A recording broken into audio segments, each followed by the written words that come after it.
네, 강프로입니다. 한미반도체 보겠습니다. 한미반도체 오늘 3% 정도 내리는데 22평을 기준해서 그쵸 등락을 거듭하고 있고 단기간에 많이 올라간 것도 사실입니다. 이 과정에서 보유해야 되는지 말아야 되는지 그 내용에 대해서 제가 집중적으로 그쵸 아주 간단 명료하게 이야기를 드릴게요. 결론부터 말씀드리겠습니다.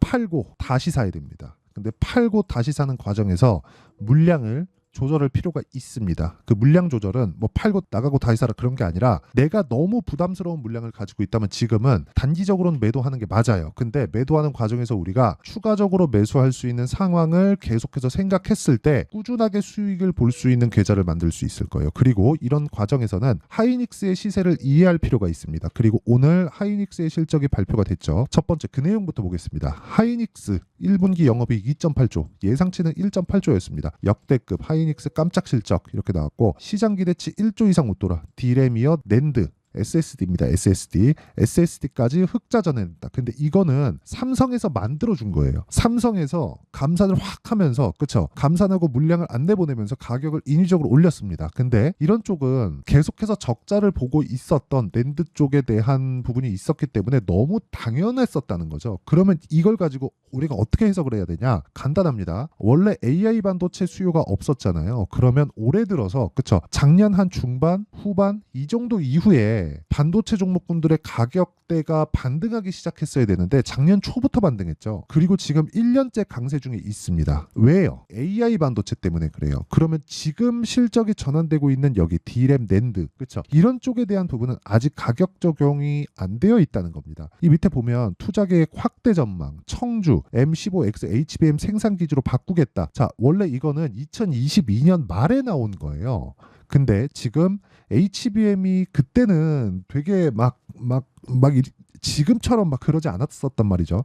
챗GPT가 작년 초, 23년 초에 나왔기 때문에 그게 부각되면서 AI에 대한 투자가 굉장히 크게 나오기 시작했고 AI가 나오기 전까지는 HBM까지는 필요가 없어서 이쪽 그 청주에 지금 새로 짓고 있는 M15X HBM 공장이 아니라 원래 기본 확대시킬 수 있는 생산 능력을 확대시킬 수 있는 작업이었는데 이걸 HBM 생산 기지로 바꾸겠다. 즉 지금 HBM 수요는 계속해서 딸리고 있다. 근데 이런 과정에서 한미 반도체가 지금 진행하고 있는 그쵸 TC 본딩 장비 이거는 그쵸 따라올 수 없는 기술을 가지고 있다 이게 아니라요. ASML처럼 갈 수 있는 상황인 게 D램 그쵸 메모리 반도체 산업 자체가 엔비디아 같은 경우에는요 자금을 막대하게 투자해서 하잖아요. 그러면 사람 데리고 와서 할 수 있는 일이에요. 여긴 설계 기업이기 때문에 그렇습니다. 근데 메모리 쪽은 지금 주목받고 있는 HBM이나 이쪽은 생산 능력 자체를 갖춰놔야 됩니다. 그렇죠? 주문 생산 방식이 아닌 거예요. 그러니까 TSMC 같은 곳을 통해서 그쵸? TSMC 같은 곳을 통해서 내가 이걸 만들어내고 그쵸? 설계해서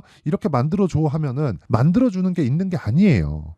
그러니까 애초에 설계부터 시작해서 이거를 공장에 돌려서 찍어내는 것까지 즉 생산까지 같이 다 갖춰 있는 게 메모리 산업의 지금 핵심이라고 보시면 돼요. 그러면 이쪽은 애초에 따라올 수가 없는 겁니다. 그러니까 뭐 신규 투자를 해서 여기서 뭐 장비 만들고 이러기에도 그렇죠. 한미 반도체와 같은 뭐 이런 경쟁 기업을 만들기에도 지금은 뭐 대기업 자본이 들어온다 그런 게 아닌 겁니다. 그러니까 한미 반도체는 계속된 지금의 지위를 가질 수 있는 겁니다. 자, 그걸 우리가 어디서 볼 수 있나요? 실적으로 볼 수 있어요. 보세요. 32%, 34%, 21%, 38%로 올라가잖아요. 아니 하이닉스가 바보입니까? 그렇죠. 30%씩 마진을 주게? 그렇잖아요. 금액이 얼마 안 돼서 그런 거 아닌가요? 이렇게 볼 수도 있죠. 하이닉스에서 봤을 때는 한미반도체의 이익 규모 자체가 그렇게 크지 않으니까 무시하고 안 그렇겠죠. 누구나 그렇죠. 30%씩 마진 보내 얘네 미쳤네. 이렇게 보지 않을 거란 말입니다. 그래서 제가 이야기를 드리는 거예요. 자, 지금 조정을 받고 있는 건 단기간에 많이 올랐기 때문이다. 그래서 우리가 팔고 다시 사야 되는 상황을 만들어야 되지만 혹시라도 내가 고가에 물려 있다면 그렇죠. 여기서 지금 오늘까지 하면 10% 정도의 손실 구간이 잡힐 겁니다. 여기서 한 30% 정도의 물량만 드러내더라도 우리가 여기서 등락하는 구간에서 마음 졸이지 않고 다음 타점을 노릴 수 있다는 거예요. 왜? 하이닉스의 시세가 아직 안 끝났기 때문에.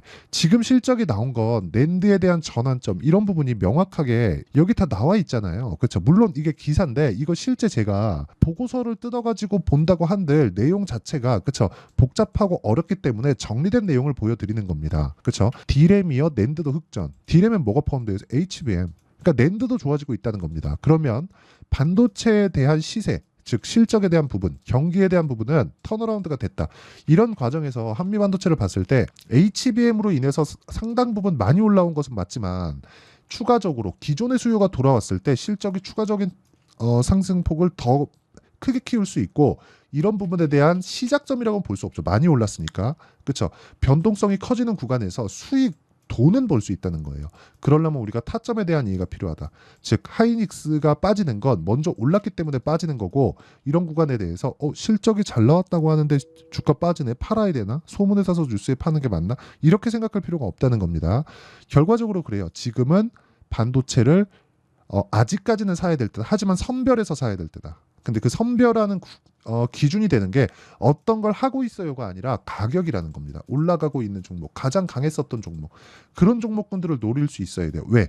주식은 가격을 먼저 반영하니까 실적이 좋아지는 부분을 가격이 반영하면서 올라치는 거니까. 그렇죠?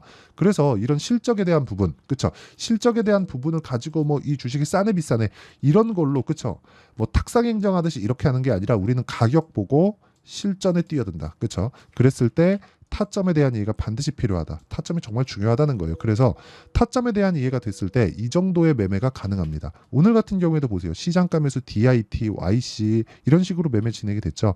원래 제가 이쪽에다 공유를 해드리고 제가 실제 매매를 하는데 제가 오늘 아침에는 사정상 그렇죠. 매매에 참여하지는 못했습니다. 근데 제가 계속해서 매매를 이어오고 있는 그런 상황이기 때문에 이런 부분을 토대로 제가 이야기를 드리면 명확하게 구분이 지어져요. HLB 같은 경우를 봐도 제가 올라가는 구간에서 계속해서 매매를 하죠. 그렇죠? 왜 이런지 제가 이야기를 드리도록 하고요. 뭐 DIT나 그런 종목 보면 제가 애초에 매매를 하고 있었던 종목입니다. 그렇죠? 매수 이어진 결과 오늘 추가적으로 한 7% 정도 그리고 장중에 16%까지 시세가 나오는 그런 상황이 발생했다. 이렇게 반도체 쪽 지금 상황이요. 나쁘다는 게 아니에요. 하이닉스 때문에 뭐 한미반도체 나쁘다 막 같이 내린다 이런 상황이라는 게 아니라 한미반도체가 지금 떨어지더라도 완만하게 떨어질 수밖에 없는 그런 상황이기 때문에 그냥 보유하고 있으면 스트레스 받으니까 우리가 한미반도체의 일부 물량을 덜어내고 하이닉스가 아직 시세를 유지하고 있는 이유 즉 앞으로 추가적으로 반도체 시세가 좋아질 만한 내용들 그렇죠 왜 기존의 수요가 돌아오니까 이런 부분을 참고해서 그렇죠 DIT 같은 반도체 관련주들을 지속적으로 우리가 돌릴 수 있어야 된다 그런 부분을 제가 소통방에서 10억 만들기 프로젝트를 통해서 제가 계속해서 공유를 해드리고 있는 겁니다.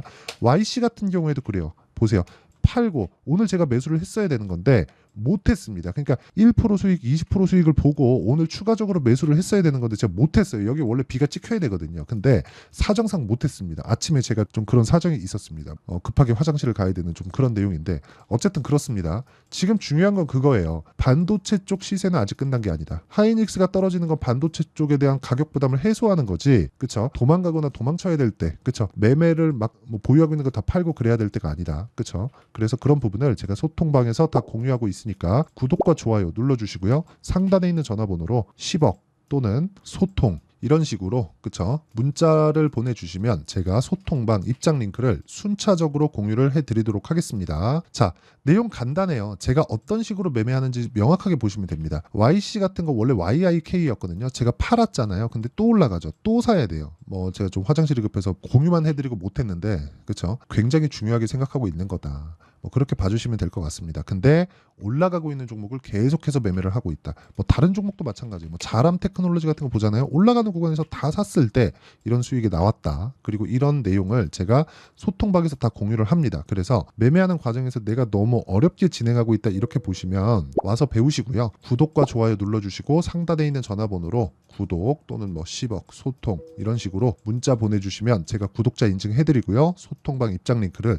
순차적으로 공유를 해드리도록 하겠습니다. 자 그러면 기본적으로 제가 반도체를 왜 해야 되는지 아직까지 시세가 끝나지 않은 이유 명확하게 말씀드렸죠. 기존 수요가 있기 때문에 기존 수요가 돌아오고 있다. 그런 부분을 이번 실적을 통해서 확실하게 확인을 했고요. 그랬기 때문에 우리는 타점을 잡고 가격 보유 기간을 대폭 줄여서 매매를 지속적으로 이어나가야 된다. 그게 중요합니다. 그래서 가장 중요한 가격과 단기 보유 전략, 그리고 지금 반도체 쪽의 시세가 약간 불안한 요인들이 조금씩 발생하고 있기 때문에 그런 부분을 토대로 우리가 적절한 구간에 매매할 수 있는 제가 한미반도체의 실시간 타점을 제가 문자로 공유를 해드리도록 할 테니까 구독과 좋아요, 그쵸? 구독과 좋아요 눌러주시고 상단에 있는 전화번호로 한미라고 문자 보내주시면 제가 한미반도체의 실시간 타점과 함께 가격과 단기 보유 전략을 공유해 드리도록 하겠습니다. 내용 정리하면 그렇습니다. 한미반도체가 오늘 하락하는 부분, 하이닉스 실적에 대한 영향이 있다. 하이닉스 실적은 이미 좋을 걸 알고 있었고 좋은 부분이 나왔기 때문에 뭐 조금 덜 나와서 그런 게 아니라 좋은 부분이 나왔기 때문에 빠지고 있는 거다. 그래서 우리는 조정을 받는 구간에서 확인하고 매수하는 타점, 즉 가격에 대한 부분을 이해할 필요가 있다. 즉 주식은 선반영을 하니까 오늘은 선반영이 되고 있다는 증거를 보는 것만 해도 남는 장사입니다. 그래서 확인하고 매수할 수 있는 환경을 갖추자. 그리고 확인하고 매수했을 때 어느 정도 성과 낼 수 있고 어떻게 매매를 해야 되는지까지 제가 이야기를 드릴 테니까 영상 끝까지 시청하시고요. 모든 분들이 성공 투자하셨으면 참 좋겠습니다. 자, 24년도가 돼도 여전히 시장은 녹록지 못합니다. 이런 상황이 벌어지는 건 어쩔 수 없습니다. 이런 상황에서도 수익이 나는 종목들의 구조는 변하지 않습니다. 즉 대시세 종목에 대한 구조는 변하지 않는다는 거고, 실제 제가 소통방에서 지속적으로 이야기를 드리고 있는 내용도 대시세 종목이나 시장 주도주를 공략하는 건 철저하게 가격 분석을 하라고 이야기를 드리고, 가격 분석 이후에는 이슈에 대한 파악, 그리고 이슈를 파악하고 나서는 다시 내가 얼마에 매수할지 그 타점에 대한 부분을 지속적으로 언급을 하고 있습니다. 자, 근데 생각해 보세요. 1월 달에 시장이 굉장히 어려웠습니다. 어려운 상황에서의 어떤 종목들이 강했냐 보면 반도체와 그리고 바이오입니다. 자, 실제 여기 보면요. HLB에 제가 실제 매매한 내용을 띄워놓고 보여드리고 있는데 1월 22일부터 매매를 시작해서 4일 동안 31%의 수익 마감이 됐고요. 그리고 여전히 신고가 종목입니다. 자, 그리고 그 다음 어보브 반도체, 이름을 보시다시피 반도체 종목이죠. 그리고 AI 반도체는 지속적으로 강세를 보이고 있습니다. 이 종목도 신고가를 먼저 달성한 이후에 제가 21%의 단기간에 21%의 큰 수익을 내고 마감이 됐습니다. 다시 재공략을 준비하고 있고, 이런 부분은 소통방에서 다 공유를 해드립니다. 자, 그리고 그 다음 코세스. 자, 코세스 같은 종목도 당연히 그쵸, 신고가 종목이고요. 그리고 반도체 종목입니다. 이 종목도 영업일 기준에서 이틀 동안 대략 한 15%의 수익 마감이 됐습니다. 내용을 한번 보시면 어떻습니까? HLB를 포함해서 뭐 30%, 20%, 뭐 15% 이런 식의 수익이 지속적으로 발생하고 있는데, 이 세 종목 모두 다 신고가 종목이고 1월 달에 시장이 약세를 보이고 있는 구간에서도 강했었던 그런 종목입니다. 특징점이 하나 있는데 그 이슈에 앞서서 가격이 먼저 반영했다는 거죠. 자, 근데 그게 기업 밸류업 프로그램이라고 하죠. 그 종목들도 마찬가지입니다. 오늘은 그 부분에 대해서 이야기를 드릴 텐데, 그렇게 제가 가격을 먼저 보고 이슈에 대해서 파악하는 이유는 결과적으로는 큰 시세를 먹기 위한 사전 준비 작업입니다. 실제로 큰 시세를 먹기 위해서 사전 준비 작업을 했을 때 여기 레인보우 로보틱스 127%, 그리고 ISC 98%, 그리고 한미반도체 97%의 큰 수익을 내는 상황을 만들 수 있습니다. 어떤 식으로 소통방에서 진행됐는지, 그쵸? 그 상황을 제가 이야기를 드린 건데, 이런 상황도요, 당연히 신고가를 공략했을 때 가능한 겁니다. 자, 그러면 이번에도 마찬가지입니다. 그쵸? 정부 주도의 코리아 디스카운트 해소 방안이 2월 달에 발표를 하고요. 그리고 2월 달에 발표된 내용을 토대로 주가가 움직이는 게 아니라 이미 움직인 내용이 있죠. 실제 이 내용은 크게 중요한 게 아니라는 겁니다.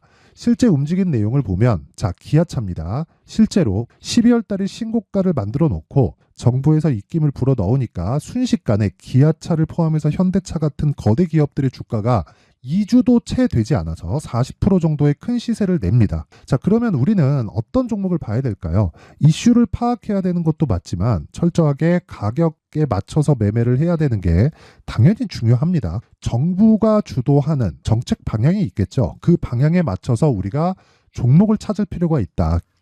자, 그럼 답이 나왔습니다. 정부가 주도하는 방향에 맞춰서 제2의 기아차를 찾는 게 지금은 중요하다. 근데 정부 정책의 방향에 맞게 가자.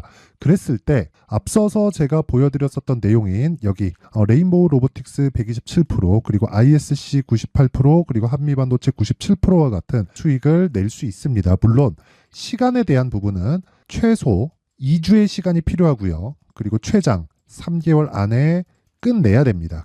자, 기아차의 시세를 보셨던 것과 같이 2월 달에 정부 정책의 방향이 결정되고요. 바로 3월 달이면 시행입니다. 자, 그러면 우리는 거기에 맞춰서 당연히 종목을 찾아야 되고 제가 제2의 기아차를 찾아놨습니다. 제가 아까 전에 소통방에서 이야기를 드렸었던 내용 다 공개를 해드렸는데 그 내용처럼 종목만 받고 싶다 하시는 분들은요. 상단에 있는 제 전화번호로 대시세, 자, 대시세라고 문자를 보내주시면 정부 정책의 방향에 맞는 종목을 모든 분들에게 무료로 공개를 해드리도록 하겠습니다. 자, 제가 원하는 건 채널 성장이 목적입니다. 자, 그래서 구독과 좋아요 꼭 좀 부탁드리고요.